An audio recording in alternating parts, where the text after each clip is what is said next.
Welcome YouTubers to my very first how-to video.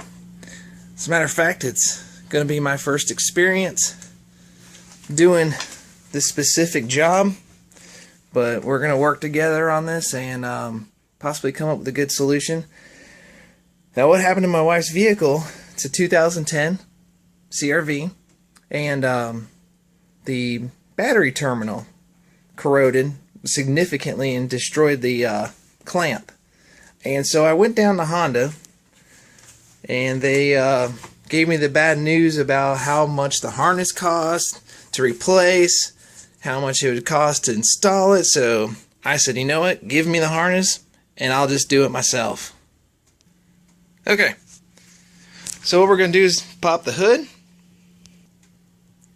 Okay, hood's up. Now, before we get started, we got some nice bright lighting in here. You want things like rings, anything that could catch, removed so we don't get injured. And I'll need a second here. I poured a lot of Coca-Cola on the battery terminals to clean it up. What you see here is some vice grips. I'd use that to hold the terminal together so I can get it to Honda, hoping they would replace it, but unfortunately this is not a warranty item. So I'm going to go ahead and remove these vice grips. Careful not to touch any other metallic objects. Okay. And I'll be right back. Okay, now that I properly have my ring removed, before we get working on the battery, just like any other part of this vehicle, a lot of times you want to remove the negative battery terminal. Hello, that's exactly what I'm going to be doing, working on the battery.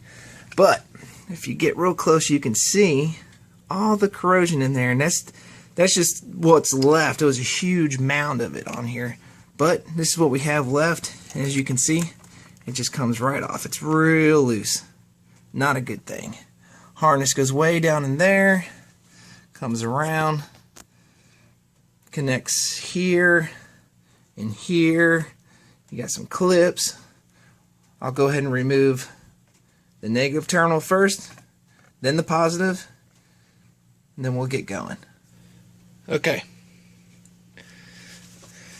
Here we are at the battery. I'm going to first take the battery out and get that out of my way.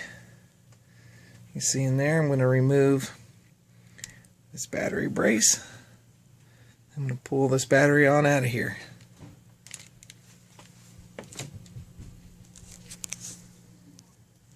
Okay, get yourself a 10mm.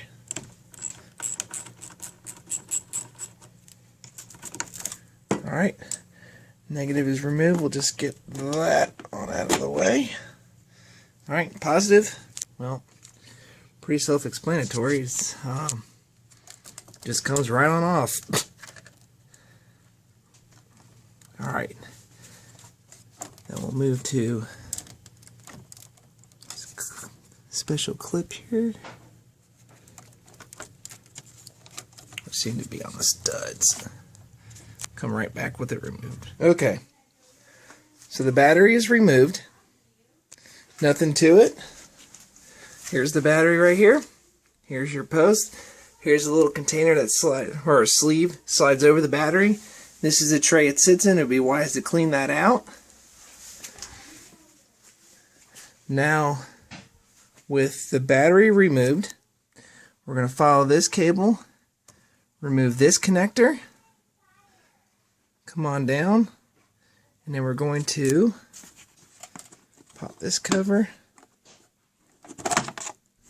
off. Oh, by the way, there's your fuse puller, some spare fuses. Really nice thing to know. We're going to start by removing this and this. Okay, wires are removed. Here's the screws for them. This just pulls out from its terminal block.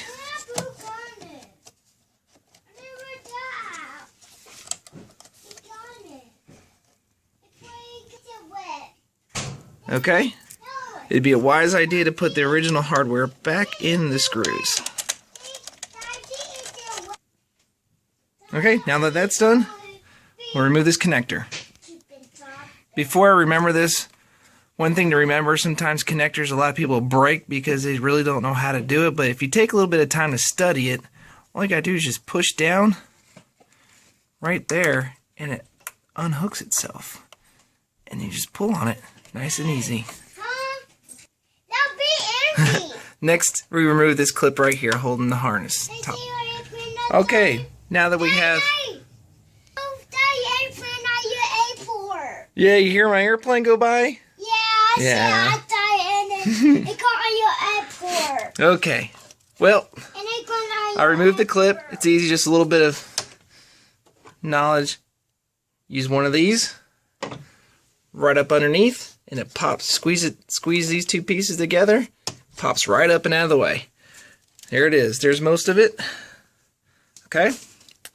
Now what we do is we're going to go down into here, and we're going to tackle this clip right here and move further down.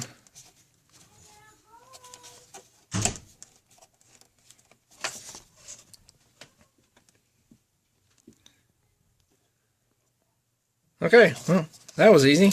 Just kind of popped right off. Now we venture into the danger zone. Right in there. Follow that all the way down to the starters.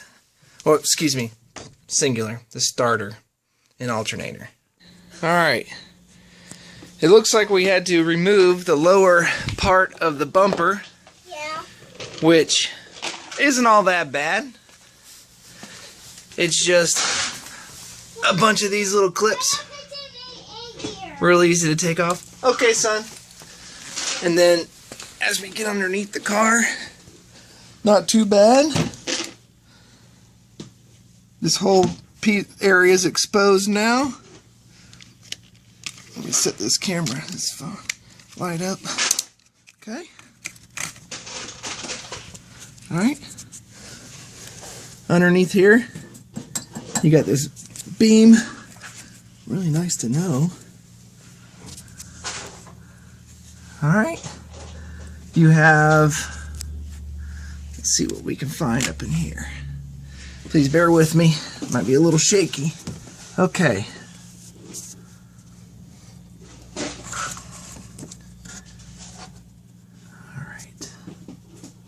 Right there's our starter. Whammo. Our harness right there. You can see it. Let me see if I can get my finger on it. Right there is the harness.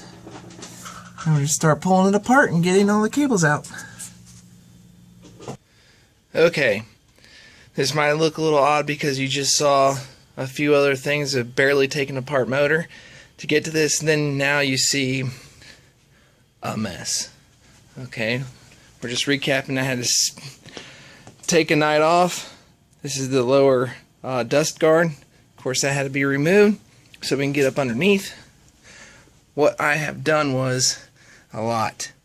Okay, I figured taking the harness out, which is right down in there. Let me see if I can get better light. Stand by. Okay. Okay. This harness right there, if you follow the flashlight, goes all the way around and down to your alternator, and it comes up further down towards your air conditioning compressor. So what I ended up doing is removing clamps like you see right there. Every little clamp that I could find run down the harness. What was left, the biggest bear, was the starter. It is a bear. Alright, so I tried and cut my fingers up trying to get in there. And then I finally decided, you know what, something's got to give, something's got to come out. That's why you see this. Okay? Alright, so I'm going to go over a couple of these things. Maybe a little bit of an installation will be better. I'll describe a couple more steps. I may have missed a few things. I'm terribly sorry. It's tough holding the camera, light, and tool, but we'll just deal with it. Please feel free to ask me anything you want. I'll help you guide you through this. Here's your intake. We'll start by removing this piece right here. half of the intake pipe. I guess some of you racers would probably take all that out and put a cold air intake in, but this is a CRV. So, anywho, we take that out. This right here is your throttle body. Okay? It's got 4 easy to remove bolts. Alright, you unbolt that. Take off a couple lines. And this right here, this big mamma jamma is your 2-part intake manifold. Alright, it has a series of 1, 2, 3, 4 bolts and 2 nuts. That third nut you see over there was from the starter. All those big nuts bolts that you see, the long ones, those held the throttle body together along with those little nut plate brackets. No big deal, really easy to come off. This here, you take it all off, and all I do is pull it back. Let's see if I can get it better. You see right here, I just pulled it back and then moved it aside. It still has this line attached right there, but I've got plenty of room just to get it up and out of the way. In doing so, gave me full access to the starter, the top terminal, the main power that goes in there and to crank that sucker up. I almost decided to take the whole starter out, but I've been playing with it all night long trying to get that thing taken apart, and it is a bear. So, enough about that. We'll be back later on with some more harness removal and installation. Okay, there's the harness, completely removed. You just pull it out from the bottom of the motor. It's not too big of a deal once everything's removed out of the way. But here it is. Here's the problem with the corroded terminal. All of that goodness.